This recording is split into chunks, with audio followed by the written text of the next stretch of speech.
Your ear, nose, and throat doctor will tell you that they need rest and time to heal and then get supple again. Welcome to the podcast, Appetite for Distortion, episode number 522. My name is Brando, and fine, let's talk about Axl's voice. If you're familiar with the podcast, you're an avid listener, I've addressed it.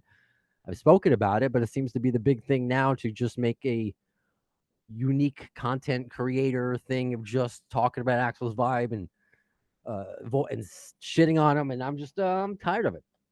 I hope not to come off too annoyed in this episode. I'm here to offer you perspective. That's going to be the Pee Wee word of the day, RIP perspective. You're going to hear from some of the people that I've had on this podcast talk about Axl's voice, those who've actually worked with him. So, no people who rely on YouTube clips and YouTubers who are vocal coaches and just say, oh, he's doing this, he's not doing that. I've been thinking about doing this episode for a while, and I don't know the guy. I'm sure he's very nice, but I was really inspired by a YouTube thumbnail. I did watch like a couple seconds of it, whatever. Some guy, I think he's a vocal coach, talking about Axl's voice and his thumbnail. I'm just going, shrug. Does he have his voice anymore? Does he still have it? Nobody knows who I am, but ho hum. Poor Axl, ho hum. I'm never gonna do those Mr. Beast style YouTube thumb. I know I have some friends that do it. I can't, rock and roll, man. Listen to what I gotta say. Yeah. Oh, I'm gonna point to the text. Look at what the text it says. Look at. No, you're just gonna see me and usually the person I interview in some sort of a candid moment. I guess I can't. It comes off too corny to me, and I also think it's a little corny to critique Axl Rose professionally like that. I mean, it's one thing if you're a fan. I get it. And we're going to talk about the fan perspective and the vocal coach perspective I find very humorous and interesting. I'm sure he's a very nice individual. I'm sure because there are other videos of vocal coaches talking about Axl Rose and even Justin Hawkins from The Darkness talking about Axl's voice. And even though I like Justin, I'm not going to expect a real answer from him because he opens for GNR. They open for GNR. I don't think he would ever say anything to ruin that. So I have despite my background, the theme of my podcast, I really have no ties to Guns N' Roses. This isn't some sort of dog whistle cry to interview Axl. To me, that seems as impossible as interviewing a Triceratops. It's just like, it's a real thing. That's a real thing that exists. That's logistically, that can't happen. So it's just, I don't think that's going to happen. I dream about it. It'd be nice, but that's not why I'm here. I'm here to offer you a fan perspective, and I understand maybe you think I'm biased looking at life through Guns and Rose colored glasses, but I'll be honest with you. I'm very honest with myself. I'm hard on myself, and I'll be honest with you about Axl, but I'm going to offer you perspective. And I'm also going to talk about a lot of the comments that I see online. So I'm going to talk about what I see online, my perspective as somebody who's done over 500 episodes and interviews with people who worked with, who know Axl Rose, and also you, the listener, who have been on this show. You, the fan, who have nothing to hide. You're as honest gets. So we're going to get to that. But one comment I see often is, does he know he sounds like that? Is he embarrassed? That's how I read those comments. He knows what he sounds like. He has ears. Axl is one of the reasons why I became a fan of GNR, not just because of the music, of just how intelligent he and that band is. I know they have a very silly side and sense of humor, but you listen to Axl, you read anything he's ever written, or just even his rants on stage. I understand you may be like, what? Listen to them compared to other rants of other rock stars where it's laced with profanities and all that. Axl has such an intelligence about him. The way that he speaks, he's a smart guy. He's not an idiot. He knows what he sounds like, and he's working with what he has. So that's just one of the dumbest comments. Does he know what he sounds like? Yeah, he does. Do you know what he sounds like? And that's part of the conversation. we're not talking about AI here. We're not to trust your eyes and your ears. You want to look at a video as somebody, went to a Guns N' Roses show, watched it online, and make your opinion solely on that. I guess I can't stop you there.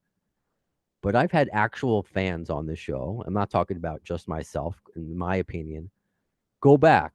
I wish I did them this year, but I couldn't. I was just too busy with my son, my 2-year-old son, Harrison Rex, aka Baby Brownstone, just making it difficult because I'm interviewing you, the fans from all over the world, to figure out the right time. So it just hasn't happened this year. However, go back. I've done plenty of fan reviews from all over the United States, this country of ours, to Canada, to Australia, to Brazil, to Greece.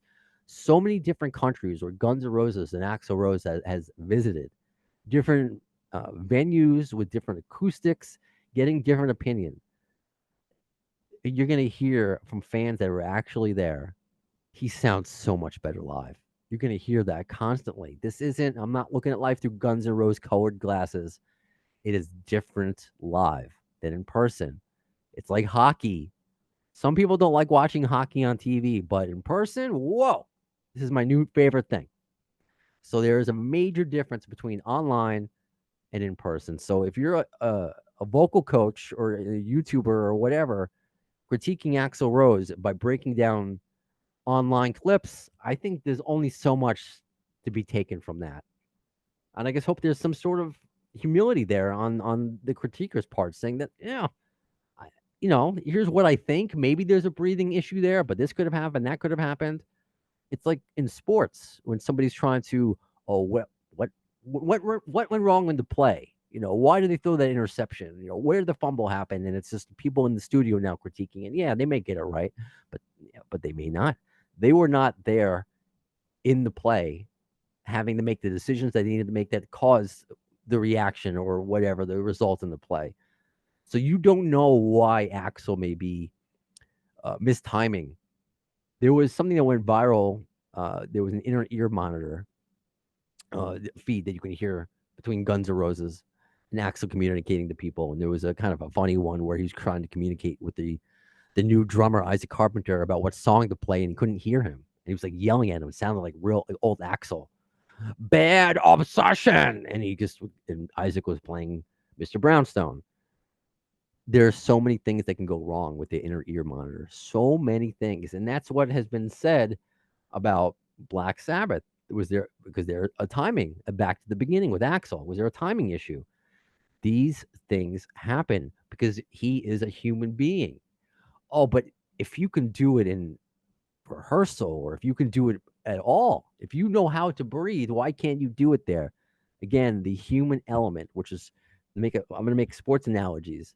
People who believe in analytics and just the numbers don't take into account the human element of it all. Axl was pumped as fuck to play that show. And just can you imagine at that age still being so excited and loving what you do? And yeah, sometimes that's going to take over. And that's not, your breathing's going to get off. And you know what? That's okay. I'm not Simon Cowell. This isn't the X Factor. Who gives a shit? As long as I see my favorite band having fun on stage, that is going to make me have fun. So just very, very silly to just go by the clips. I mean, if that's all you have to go by, then that's just the world that we live in. I mean, it's more than we used to get. I mean, back in the day, all we would get are magazine articles and critiques and telling you about someone who sucked or something. And now you can kind of form your own opinion, but I'm telling you what others aren't telling you is that if you talk to real fans, it's not the sycophant that, like, I'm not saying, oh, he sounds like 87. He sounds like 91. He sounds like 2006. No, I'm not saying that. Can Axl Rose sing? Can he still sing? Yes. Yes, he can still sing. Does he sing the same? No. And is that okay? Yes, that is okay. For a variety of reasons. But Ozzy, he was 2 weeks away from dying. And look how good he sounded. Completely different person. Ozzy, unless I'm mistaken, doesn't have a history of vocal problems. But Steven Tyler, look how good he sounded. Steven sang for 15 minutes. That's it. You want a 15-minute Guns N' Roses concert? I guess if that's all you're going to get for the rest of your life, you just want to see Axl popping up here and there. If that's what he can do, I don't know if that's what he can do. So there's a few things that, okay, what can Axl do? Is he prepared? Like he should be prepared for this.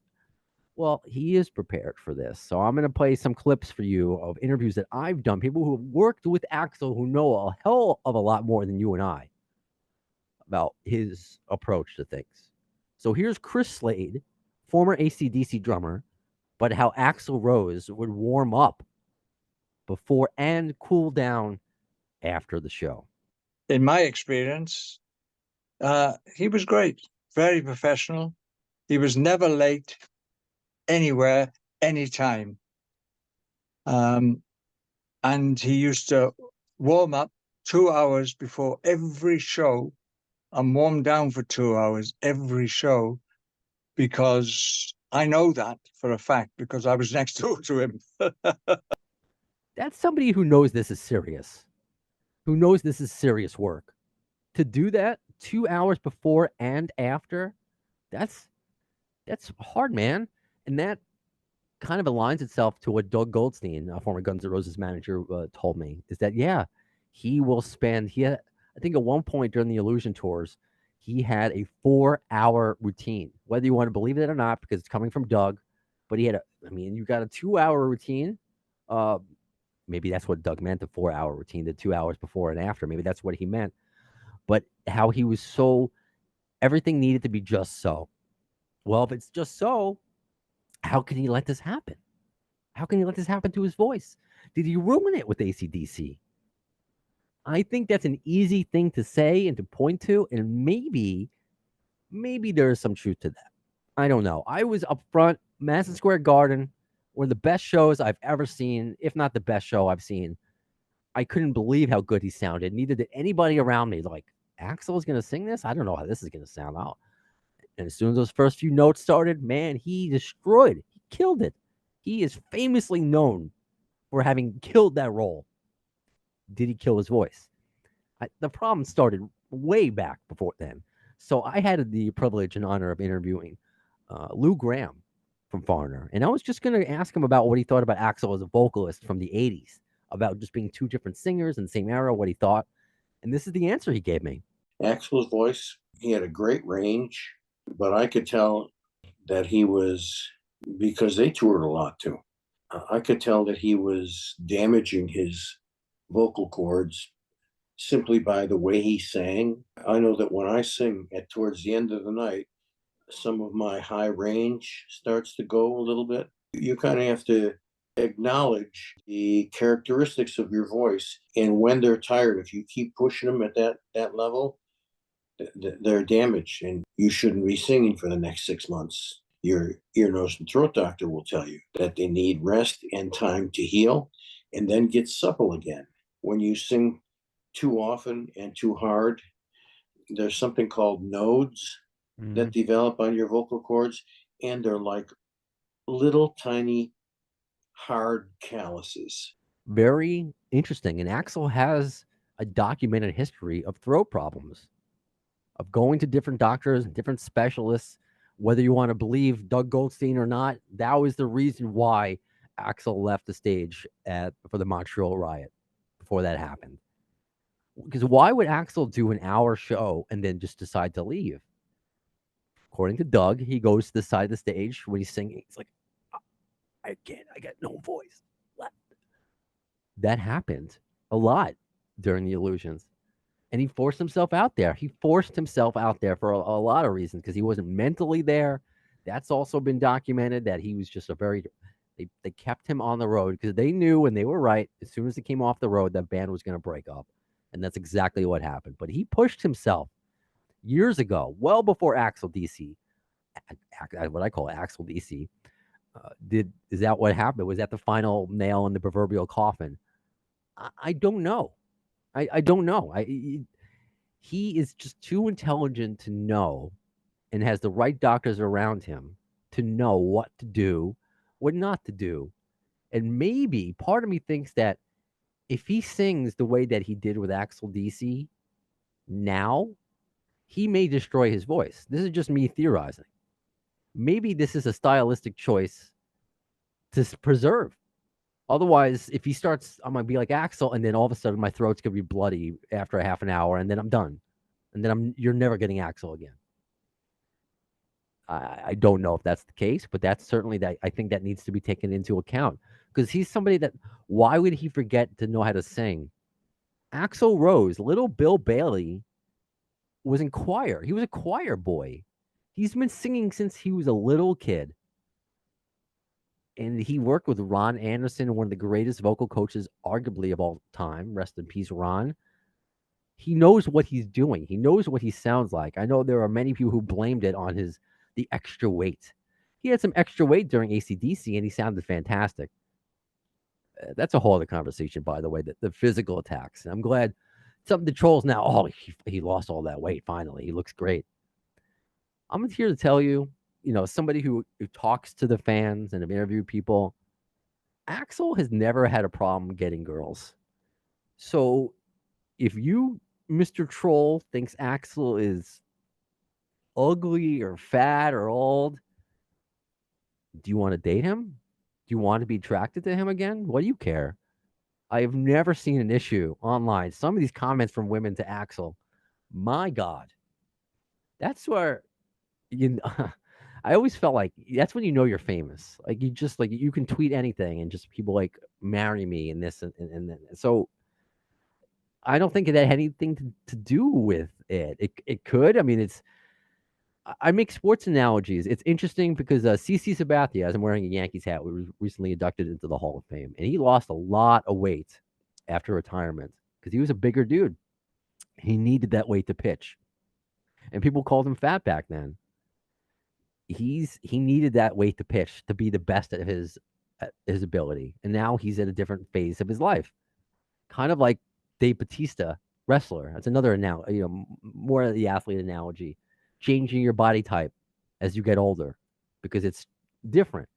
And I'll also use those analogies because of just sports, whether you're Yankees or football, or if you're a wrestler, it's different than if you're a musician. Because there are those who say, Axl, just retire. Just give it up already. How about you go fuck yourself? Nobody should ever tell anyone what to do with their life unless they're harming themselves or somebody else. My grandfather was a pharmacist. He was a pharmacist for 50 years, and he hated the fact that he had to retire. He was miserable. He wanted to keep doing it. So if Axl wants to keep doing it, if the rest of the band wants to keep doing it, if David Lee Roth wants to keep doing his thing, more power to them. Because one day they're going to be gone, just like Ozzy. And it sucks. I'm going to have to tell my son about all the rock stars I grew up with because they're probably going to be all gone by the time that he's really cognizant of just a rock and roll. And Daddy, can you tell me about Megadeth? As I'm recording this, Megadeth just announced their retirement, farewell album and tour. Crazy. So enjoy these bands and artists now. And if they're not up to your level or they don't sound right to you, that's okay because they sound just fine to millions of other people. So another question is, can Axl still sing in the studio? Because that's the whole thing. Okay, get off the road, protect your voice, save it for the studio. Well, the new GNR song, the air quote new GNR songs, it's interesting because those vocals were probably recorded late 90s, early 2000s. So can Axl still sing in the studio? My answer to you is, yeah, I believe he can still sing in the studio. Just like with singing live. Can he still sing? Yes. Is it different? Yes. Does it matter? No, because he can still do it. Proof right here when I got the interview, one of my favorite interviews ever with Rob Janis and Kevin Fleming. They are two writers and actors.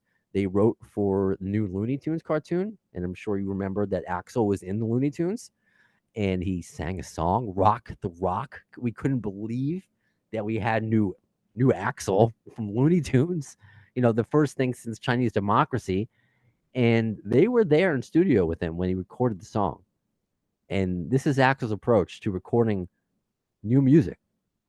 He said, all right, let's hear the song. So he put the headphones on, and we watched him listen to it. And he listened to it once, and it seemed like an eternity. And he's like, okay, sounds like you want me to do kind of like an AC/DC thing here. So I can do that. But what I'd like to do, I'm just going to kind of sing along to it. He'd sing. So be like, turn it up. He'd kind of mumble it, a little bit. He was kind of singing along to it as he went. So he goes, can we get the lights down a little low? And he sang it his high kind of Axl Rose voice. So he sang it like AC/DC, the screamy version. And then he came out and he's like, here's what I like to do. I want to do kind of like a low version, a low voice, and then like a middle voice. And then we'll have that high voice on top. So I want to have like 3 layers. So he's like literally producing the record, basically. So he goes back in and he sings like a low voice, then he sings like a middle voice. So he's got like a 10 octave range. I don't know.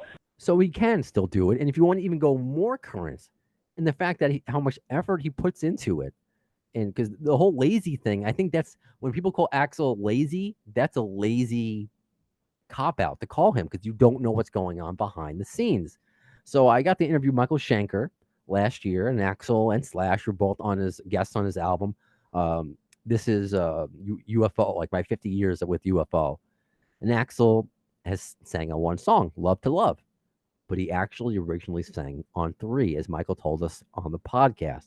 But he has expectations for himself. So here's what Michael had to say. Actually, Axl ended up singing Too Hot to Handle, Only You Can Rock Me, and Love to Love. But I think they also were on tour at the time, and so Axl was not actually happy with his performance on Only You Can Rock Me and Too Hot to Handle. And I guess it was too many songs because they were in the middle of a tour. And he preferred to just focus on Love to Love. And he's a perfectionist, I have noticed. And so, we waited until he was ready. And then finally he went, okay, Love to Love, I approve, you can release it. So take it from the Looney Tunes guys and Michael Schenker. Axl can still get it done in the studio. That's just not me, sycophant Brando, saying it. These are people who have worked with him. And maybe you don't like Rock the Rock or Love to Love. It's funny how these are the songs that he sang. Then you don't like it. There are people who never liked Axl. He sounds like a dying cat. I had 2 cats that died earlier this year, and the sounds are so much worse than Axl at his worst. They are so bad. They will haunt me for the rest of my life. That's what a cat dying sounds like. So no, but if you don't like Axl, you don't. Then this episode really wasn't, and this podcast really isn't for you anyway. No, I want to win everybody over because it's all about perspective. Again, you don't have to be the biggest Guns N' Roses fan in the world or Axl Rose fan in the world to have this perspective because it goes toward so many different aging people. Like, I'll give you a great example. I think it's a great example. Pamela Anderson. She's aging. She looked one way her entire life, the blonde bombshell, and now she's famously going really without very little to no makeup, and she's being very strong and bold, and she's not going the route that plastic surgery. My wife loves those Real Housewives shows. My God, man, it's just whatever makes them happy, man. But it's like they can't move their face.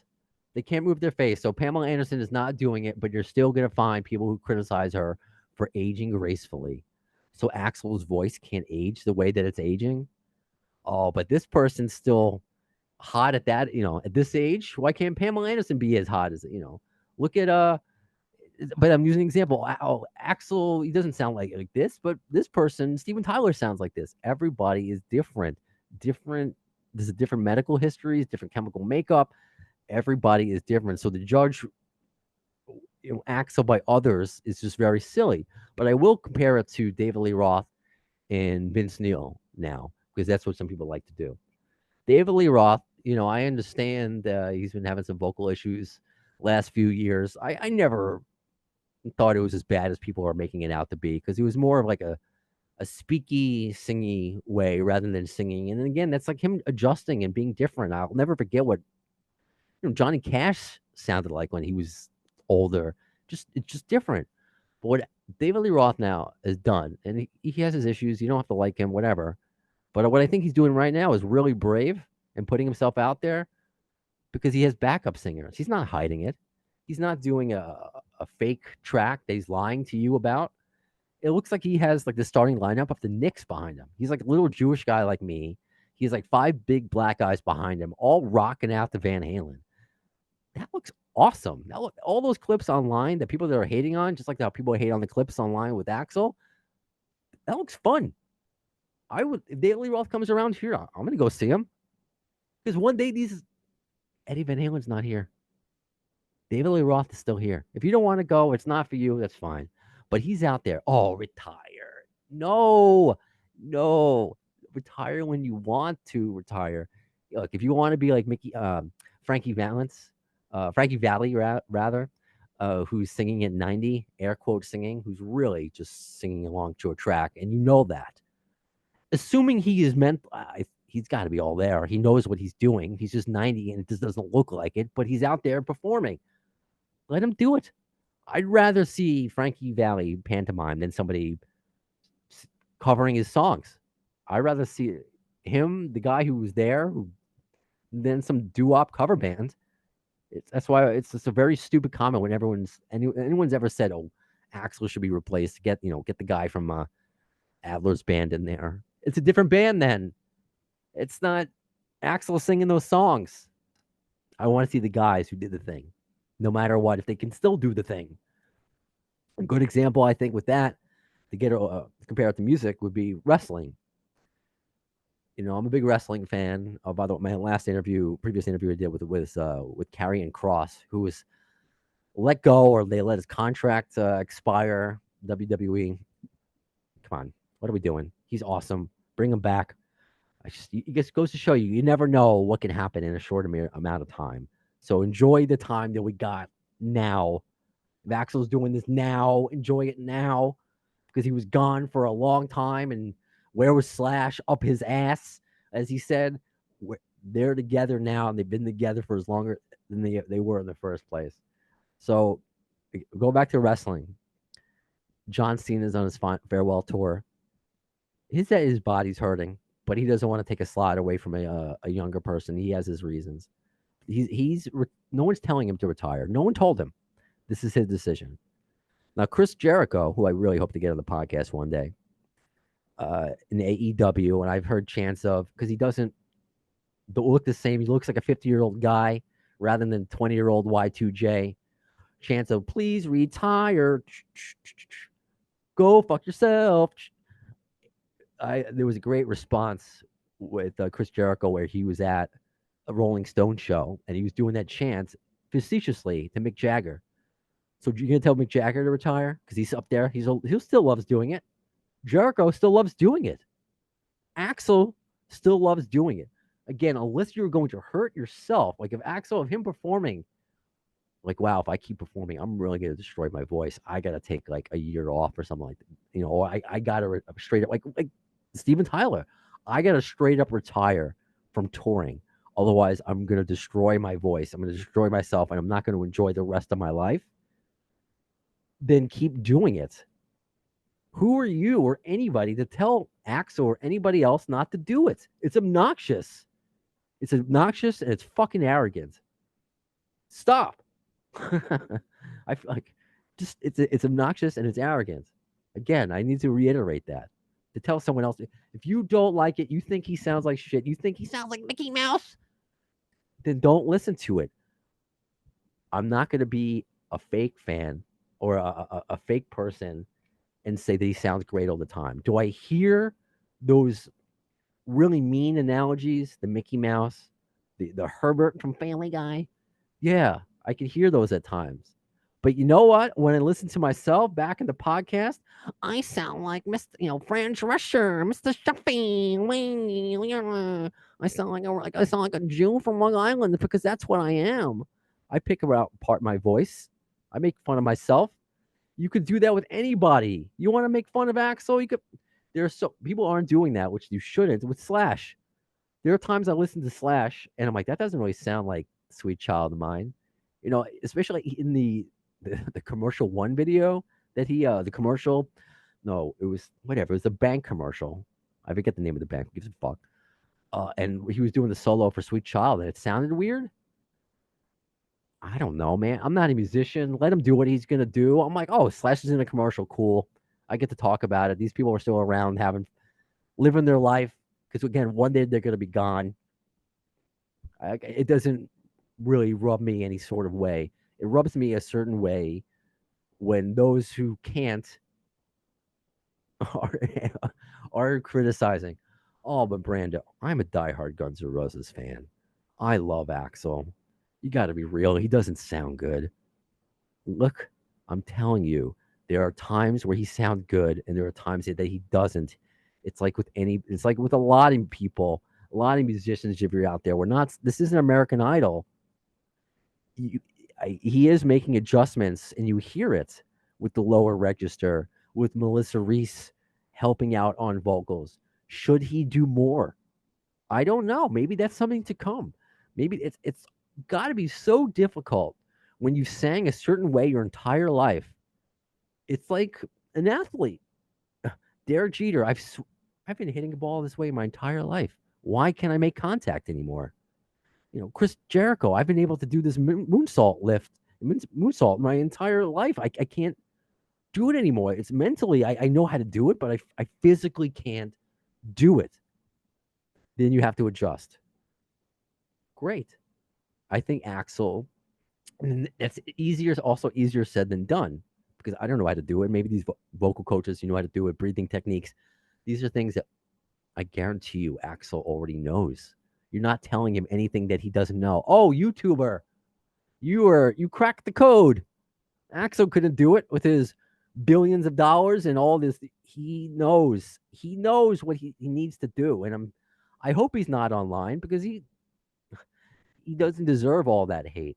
If you want to say, I don't know why he did that in AC/DC, but you want to continue to use the word Mickey in a certain way, for lack of a better analogy, be my guest. I don't like using that, because it's going to be an insult every single time around, and it diminishes everything he's ever accomplished. No matter what he sounds like now, Welcome to the Jungle is always going to sound the same on the record. Whether you have it on cassette, you have it on vinyl, you got it through Napster back in the day, you're hearing it in a sports arena, you're hearing it in the supermarket. I just literally heard it yesterday in a commercial for one of those sports betting sites. Forever.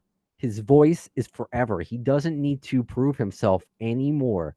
If he didn't want to tour, he could still make a lot of money. There's so many ways Guns N' Roses can make money. I know money's in touring, but there's so many things that Guns N' Roses don't do, like release music and older things that they could make a ton of money off of, that they don't do. This is what Axl likes to do, and this is what he's doing right now, and I'm gonna enjoy it. And this is a clip I want to play, and and she kind of, you can see what my expression, because she said how I was feeling. Carla Harvey, of course, former Butcher Baby, now working with her boyfriend / drummer from Anthrax, Charlie Benanti, and a new band, The Violent Hour, and they were both back at the beginning. Of course, Charlie performed with Anthrax and Pantera. Carla was there also in support. And where was she during Guns N' Roses set? Side stage, because Del James put her there. And here's what she had to say. Keep in mind, she's not talking about a YouTube clip. She was there. So I was on tour a couple years ago, and we played a show with Guns N' Roses, and they went on stage for like something crazy, like 3 hours. If someone's gonna put a 3-hour show on for me, I'm not gonna complain that they don't sound like they did in 1987. He puts on a great show. He's still running around everywhere. He looks great, and I don't know. I like side stage. The sound was great. I didn't hear anything amiss. Um, I Charlie knows I get really worked up when people talk shit about us. And so do I. No, You're the right I get so person. upset because I hate that people aren't allowed to have a misstep sometimes or have a bad day. Right. I've got bad days. I was just on the road for 5 weeks with Lords of Acid singing, and I got really sick. And thank God everything came out every day and I was able to sing every day. But every day I was worried, like, what's going to come out of my mouth? What are people going to think? It is incredibly stressful to be a vocalist. And I can't imagine how stressful it is for people to want to hear exactly what they heard, like I said, in 1987 all the time. And I think 90% of his vocals are still awesome. I think he's, and man, if your heroes are still out there, again, putting on 3-hour shows for you, 2-hour shows for you, take it and shut up. So being there makes a difference. You want to go back and listen to the episode of the review that I did about Back to the Beginning with the fan that I was there, Jason, or any of the reviews that I've done. They are vastly different in opinion. And it's not because they're coming on my podcast and it's a GNR themed podcast. I have listeners that tell me just like it is. And I don't tell them to feel a certain way. I want people to act respectful and not be a jackass about things. There's a difference between constructive criticism and just being nasty. If I have to explain that to you, I'm going to have to explain that to my son. I shouldn't have to explain it to you at whatever age you are, if you're able to understand what I'm saying. There's a difference between, he just doesn't, it's not the same. Maybe it's not for you anymore. That's okay. I'm not here to convince you. Than just being a nasty piece of shit. Fucking retire. Who needs it? Fuck that guy. He was never good. Shut up. He was never good. Again, it may not have been your thing, but to say that is so stupid. Taylor Swift is not my thing. She is so overly. What am I going to say? She sucks? No, she is so talented and millions love her. It's not my thing. I like that song style, but it's not my thing. That's where we're at. So now let's compare that with David Lee Roth. I think it's very brave what he's doing, but with Vince Neil, okay, I think we got to get a point where body shaming's got to stop. We got to stop doing it with we talk about doing it with women, with men. We got to stop. We were doing it with Axl. I don't say we because I wasn't. And Vince, and also I'm not going to be a hypocrite. I never made fun of his physical appearance because I'm too. I'm just insecure about my own, so I don't make fun of other people's physical appearances. But his voice, he's Vince Neil. He never had like the greatest voice in the world. He had a voice that fit Motley Crue, fine. But it was one of those that would make fun of, like, you can't understand what he's saying. But that could be said of so many people. You understand what the fuck Eddie Vedder is saying? You didn't understand what Kurt Cobain was saying. Weird Al did a song about you can't understand what the hell he's saying. So, but with Vince Neil in the recent videos, it looked like he wasn't giving effort, like he was going through the motions. To me, this is the second point here. To me, there's the difference. If you put in the effort and look like you care and you want to be there, then do whatever, entertain, more power to you. But then somebody, because I said that on my Twitter, said that he's been having health issues lately. And you know what? If that's the case, then I apologize. And if he's really struggling right now and he needs to perform for whatever reason or loves performing, but he's hurting and that's affecting him and it seems a certain way, then that sucks. And Vince and Axl and David Lee Roth and Bon Jovi, who's been honest about his vocal issues, they don't really owe us an answer. They don't owe us. They gave us the music already. Some of these people, they don't need to tour forever. They made their music. They're not going to make any. Guns N' Roses are not, whether new music comes or not, nothing is going to be better than Appetite. I'm sorry, because it's just the legacy that it has. It's going to be, could be great music, but it's just the legacy is already cemented for all these bands and artists. It's great that they're still out there doing it and performing for us, no matter whether they sound like they did back in the day or not. Again, if you're out there having fun, which every single Guns N' Roses fan that I've spoken to, every single one, that's not a generalization. The ones that I've spoken to, ones that have been on the podcast, have enjoyed themselves. I'm not saying every single one says Axl sounds amazing, but it wasn't like it deterred them from ever like wanting to go again. There'd be set list issues, which shouldn't be the case anymore. They really mess with the set list now. Or I don't want to go until there's new music. There's conversations that could be had. But the effort, again, 3 hours, he's running around doing all these things. The voice, again, it's all about perspective. So if your perspective is somebody who makes memes, you're the person who makes the meme of making Axl look bigger than he is, that's a weird flex, bro. If you want to make fun of Axl's appearance, find a real picture, I guess, if you want to go that route. But to manipulate one, you got to have some real deep self-hatred to do that. And that's coming. I hated myself for a long time, and I would lash out at people and make fun of people online. And I don't want to be that person. I'm embarrassed about it. But I matured. Therapy. You should be. That's who should be embarrassed. Those are the kind of people who should be embarrassed. Again, you may think he sounds a certain way, but if you're, hey, this is a Guns N' Roses post about nothing to do with Axl's voice, celebrating a song, and if you're the kind of person that just posts a Mickey GIF, you're just kind of a loser. It has nothing to do with anything. You're just there to put somebody down that doesn't know who you are, that has achieved more than you have. You may have a nice little life going on for you, but you'll be forgotten by the world, not by your family and friends. We're all important. Don't get me wrong there. But Axl, for as long as human history is, until we're destroyed by the dinosaurs, or they come back, or we destroy ourselves with AI or whatever, Axl's voice, recorded voice, will live on forever. Is yours? So it's just very, very strange what people do and react. So just I feel the way you want to feel, but just maybe conduct yourself differently online. But if that's the imprint you want to leave, do that. Again, this is all aimed at trolls, not opinions. You can have your opinion. I think that I've given you a well-rounded opinion, because that's what this is. I don't have any insider info. I don't talk to anybody inside the Guns N' Roses camp.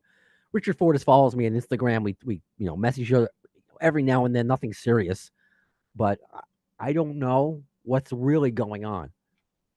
I know what you know, but I also know how to present the case. And I think all the cases out there about Axl's voice are just not good. He knows what he's doing, and he's adjusting to the best of his ability. Age, all this stuff is taken into account. He's a singular person, should not be compared to anybody else. It should not take away from what he's accomplished already in the musical world. And this is what it is now. You either get this Guns N' Roses or you get none. You want Steven and Izzy back? It's not going to happen. I heard an interview recently with Kelly Hansen from Foreigner, who was their singer for 20 years. I'm not talking about Lou Gramm, the original singer, but people were asking him because he just announced his retirement, and he's made himself like kind of be the face of Foreigner for a while, and those aren't his songs. People had a problem with it, but he's like, I got the blessing of Mick Jones to play this catalog and bring it around the world to people who love it and this music. He's like, he uses the analogy of like, I have this fruit basket and I get to pick out like the most ripe, beautiful bananas and apples and oranges, and it's always like it's a different Foreigner song. It's like, I can give you this fruit, we can enjoy it, or you get nothing. It's just, you either get this Guns N' Roses or you get nothing. We got nothing for a long time. Axl was MIA. We don't, the wilderness years, as we affectionately call it. We thought that this reunion wouldn't last. So it's lasting now. Slash and Duff are going to perform until they're dead. You know that, the way that they're built. Just like Ozzy or a lot of these blues artists, B.B. King, people performing. I could see Slash going on, God forbid he's ever in a wheelchair. But like when I saw B.B. King at 86, he came out at 86, not in 86. I saw him at 86 years old. Came out in a wheelchair and still rocked the place. We don't know what's going to happen with Axl. The voice is a different thing. It's a different animal. It's not like he can pick up another guitar or another voice box. Could he get more backup vocals? Would we ever embrace an AI? Should he use auto-tune? My God forbid he uses auto-tune. I don't think I would like that at all. So would you rather have an AI or auto-tuned Axl, or just hear him blemishes and all? I think I prefer the blemishes, because I know what the record sounds like. If I don't like that live version, okay, I'll go listen to Bad Obsession online then, on my records. If I don't like the version, Bad Obsession, that's a bad example because that's a lower register song. Rocket Queen, okay? He doesn't sing, you're like, oh, I don't like the way he sings Rocket Queen anymore. Okay. Then listen to the record. Again, adjustments.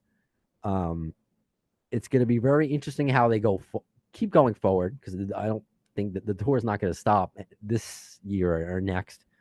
What's going to happen? What do you do with a song like Paradise City? Higher register. Do you change that song?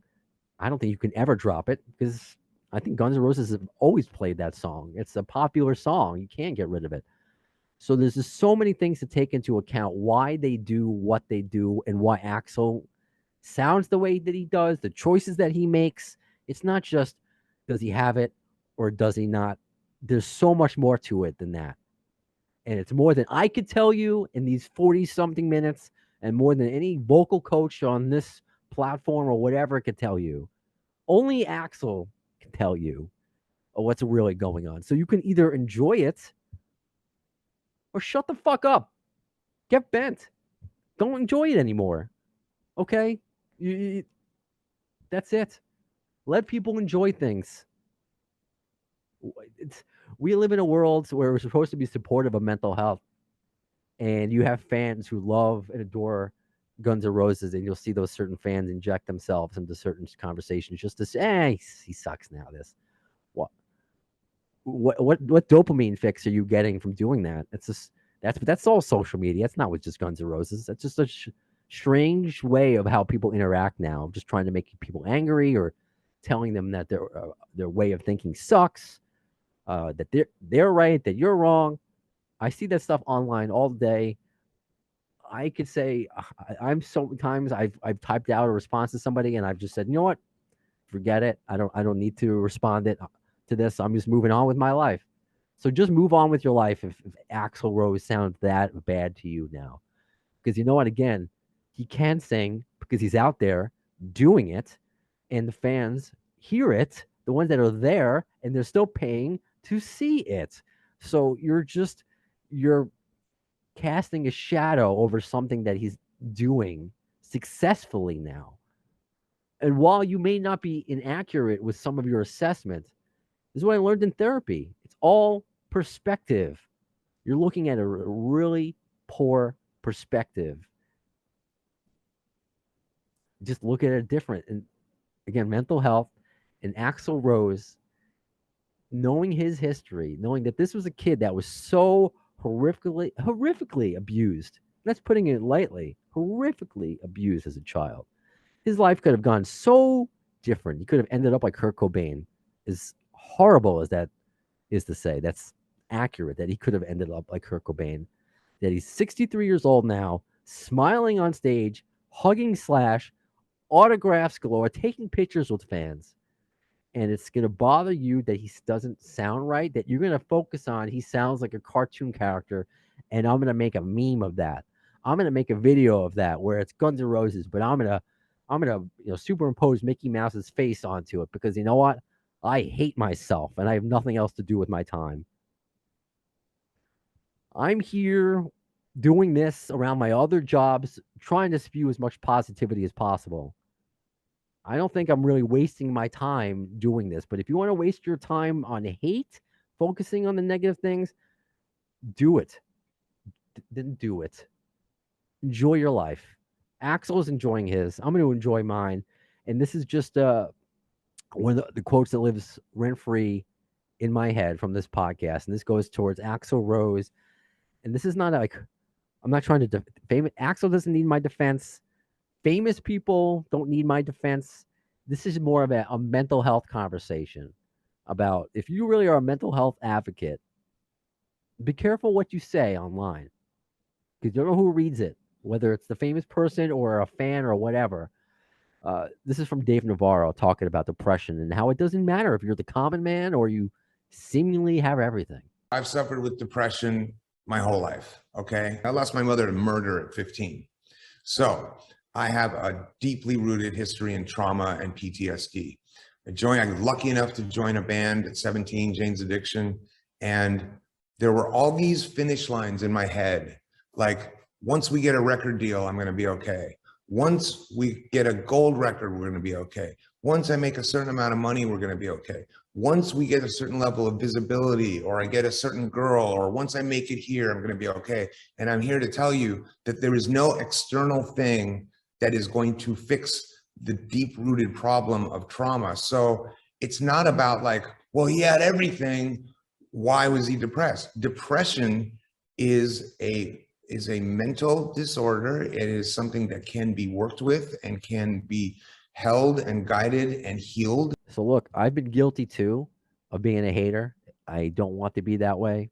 I want to change. I don't want my son to be raised that way. But what are we doing?